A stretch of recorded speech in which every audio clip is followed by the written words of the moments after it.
If you're watching this, then you are probably all too familiar with those mean and unkind and cruel and toxic and unhelpful inner voices and negative thoughts that can be paralyzing and overwhelming. So if you are someone who struggles with a negative inner critic and you have some undesirable self-talk going on, then you want to watch today's episode. I'm going to share with you 3 keys on how you can begin to break this negative self-talk cycle. And the 3 keys that I'm going to go over in this episode are: 1, shifting your energy; 2, creating emotional safety; and 3, changing the words that you use. And by the end of this episode, you're going to have some really practical tools that you can use to break that negative self-talk cycle. So let's get straight into the first one, shifting your energy. Research has shown us that the way that you speak to yourself, which also is the way that you relate to yourself, the types of thoughts that you have about yourself and your own performance and your own worthiness, has a direct impact on your cognitive functions and your performance. So the more supportive and positive and nurturing your self-talk is, the more empowered you feel to show up as yourself and the more confidence you have to go after your goals. And I know that this is true. You know that this is true. In my own life, I've seen so often when I'm in a particular shame storm or when I have a lot of negative self-talk going on, it does affect my performance, and you can probably relate to that. So something that you might have tried in the past, if you have tried to work on changing your negative thought patterns, is to follow the advice of monitoring your thoughts and to change every thought that you find which is negative. For me, I found that to be a very overwhelming practice. We've got hundreds, if not thousands, of thoughts that go through our mind all the time. And the more you focus on your negative thoughts, the more negative you might feel, because this is what you're putting your attention to. So I want to offer you something different to try. Rather explore the energy that you embody. So what is your energy, the role, or the archetype that you embody as a result of your thoughts?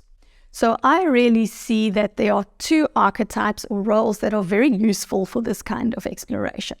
And the first one is victim energy. So my interpretation of being in a victim energy is that you really become a prisoner in your own mind. All of the limiting beliefs and conditioned responses which you have accumulated over your lifetime really controls you. You feel disempowered, you feel like you don't have a say over your own life, and you feel like you don't have any choices available to you. You're waiting for the bars of the prison to disappear before you can feel free. And this is faulty thinking. This is a fantasy where we first wait for everything in our external world to change before we feel better about ourselves, before we feel more confident, before we begin to trust ourselves. And that is a very shaky, unhealthy, and unhelpful foundation to build your self-worth on, because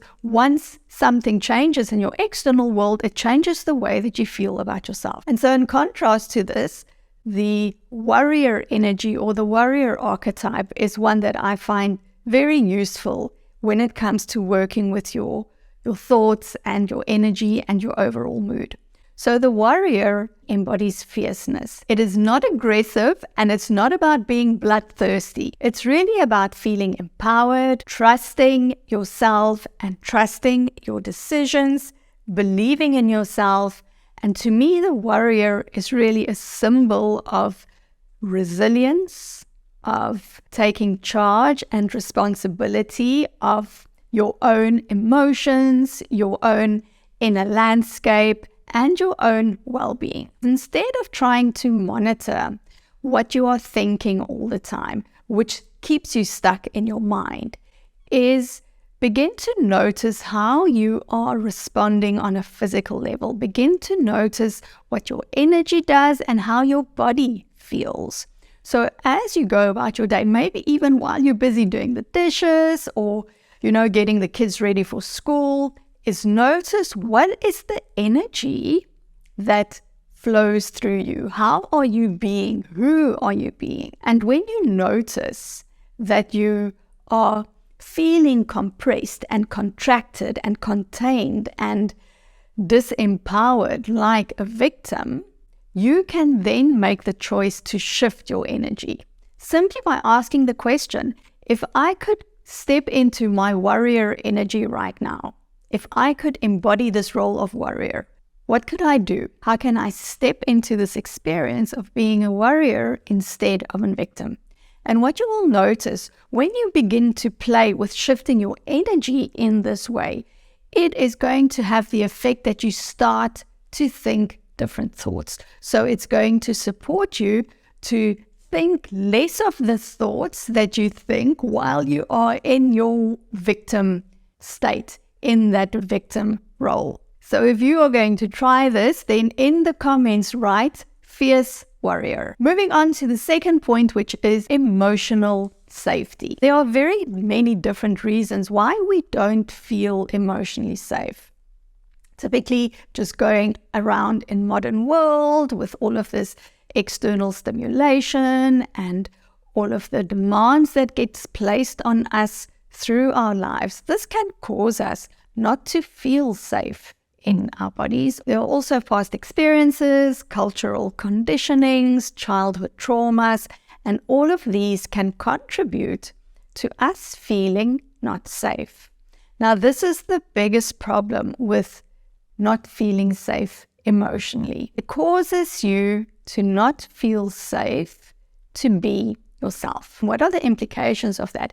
It means that you don't speak up at work. You're in a meeting, you have a great idea, but you don't trust that it's going to be well received. You don't trust that it's the right time to share this, or you just doubt that people will actually hear what it is that you have to say. So everyone else speaks up, everyone else shares what's on their minds, but you keep quiet, and then you feel bad and you judge yourself. If we don't feel safe to be ourselves, then we fall into this habit of people pleasing. We do things to have other people validate us. We place the opinions of other people above our own opinions, and we rely on the opinions of other people to inform us how we should feel about ourselves. So if someone gives you a compliment, if someone is very supportive and they give you good feedback, then this can make you feel very good about yourself. And when you don't get that external feedback, or if the feedback that you get is critical, then this contributes to your negative self-talk. We really want to find a way to create that emotional safety within so that we can feel free to be ourselves. When you feel free to be yourself, when you have that emotional safety, I see this as one of the most important and key ingredients that will change the nature of your self-talk, and it will change the way that you relate to yourself. I cannot stress this enough. Now, what I often see is if you don't feel emotionally safe, your inner girl doesn't feel safe. So this is a very good starting point then to build emotional safety, to go through your inner girl, to really build that relationship with her and to make her feel valued and understood and loved. And often the first step in this is to simply connect with her. So I've created an inner child meditation, which I'm going to link for you in the description below, and go and listen to that meditation if you want to begin to develop that relation with your inner girl.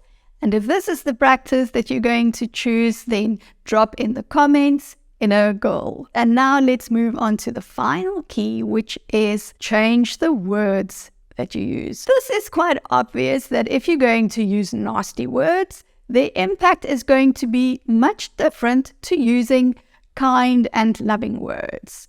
If you are in the habit of using very condescending, mean, and very strict language with yourself, then listen up. Instead of saying every time that you make a mistake, "Oh, I'm such an idiot," try and use another sentence such as, That was not a very smart thing to do. And that sounds like a very simplistic solution, but it actually does work. And here's why. Our subconscious mind takes everything literally. So when you constantly say things like, oh, you're such an idiot, or you can't do anything right, why do you even bother? Your subconscious mind really takes this as the truth. It doesn't go, oh, you know what, you've had a really hard day, so that's why you're beating yourself up. But I know that it's actually not true what you mean. No, it goes, okay, got that, yes, all right, I'll make a note, so this is the way that things are. It actually becomes the filter through which you view yourself and your life and the world. So this is what keeps that victim energy that I spoke of earlier. That keeps it alive. So how do we get out of this? How do we get out of these patterns that we unintentionally put into ourselves? We use the power of our conscious mind, that part of your brain that does the thinking, that is aware, and that can make decisions. So you use awareness and conscious application to change the way in which you speak to yourself. So if this is the practice that you want to try, then write in the comments different words. So I'd also love to know how this episode landed for you. Let me know in the comments. And if you enjoyed it, you can let me know by giving it a thumbs up. I also want to invite you to subscribe if you haven't yet done so. I'd really love to have you on board. Thank you so much for watching, and I'll see you in the next one. Bye.